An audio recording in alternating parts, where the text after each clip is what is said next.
So good morning, everybody. Hope you're doing well. It's Tuesday, March 24th, which is a B day. Also happens to be the end of the third quarter, so um, I think that's something to celebrate as we are getting ready to wrap up the third quarter of the year and move into the final quarter starting tomorrow. So as I mentioned before, reach out to me if you have any issues, problems, concerns regarding third quarter assignments and finishing those up. So hopefully everyone was able to get their journals in without any issues. If you weren't able to follow the instructions for creating the scan document, or you scan the document to create a PDF, then you could go ahead and just get those to me any way possible. Photographs from your phone would probably be the easiest, most obvious way to do that.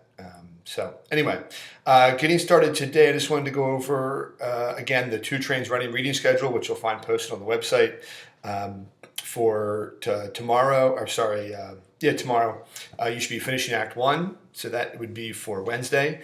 And then for Friday, reading Act 2, Scenes 1 and 2. And then finishing the rest of Act 2 for the following Monday next week. So, last week before spring break, by the way. So, we got something to look forward to there.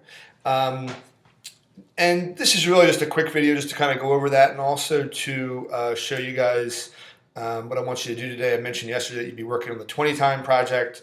So, if you go to today's post and open that up for B Day, you should see what I want you to work on for this 20 time is continuing to do your project. We're going to have a date next week also in which I'm going to give you time to work on the 20 time. But primarily for today, I want you to write a blog post in which you talk about where you currently are in terms of your project. So previously I had you submit a timeline which involved March 15th, April 15th, May 15th, sort of as your dates for the timeline, establishing a certain benchmark for what you would have completed by those dates. So the first part of your blog post, I want you to say what you've done so far for your project and what remains to be completed between now and the middle of May. So a little less than 2 months away. The second part of that would be, how has your project been impacted by what's going on with the COVID epidemic, and that would include distance learning, what's happening in school, but also maybe some way in which your project may have been impacted as far as to the level that it involved you going out and doing something. I don't think anyone has been impacted to the point where their project is totally done, but if it is, or you had to make some adaptations to make it work on the same topic, hopefully you've been able to kind of think about that or to incorporate that seamlessly. If you have some major issues, you can reach out to me about that. But you've already done the proposal. Odds are now you can kind of stick with what you got and maybe just adapt it accordingly. So what would be the impact of this overall, and then what those adjustments would be, if any, that you've had to make as your project as a result.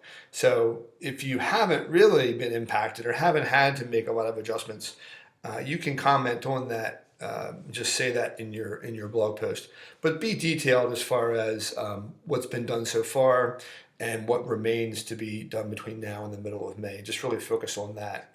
Like I said, you can continue to work on that today as well, whatever your project involves. If your blog post only takes you 10 minutes or whatever, spend some time with your 20 time, even if it's just organizing stuff and getting some things laid out so that you kind of know what the next steps are. Like I said, we're going to have one day next week that I will also give you for the 20 time as well. So hope everyone's clear on that. If you have any questions, like I said, reach out to me by email today.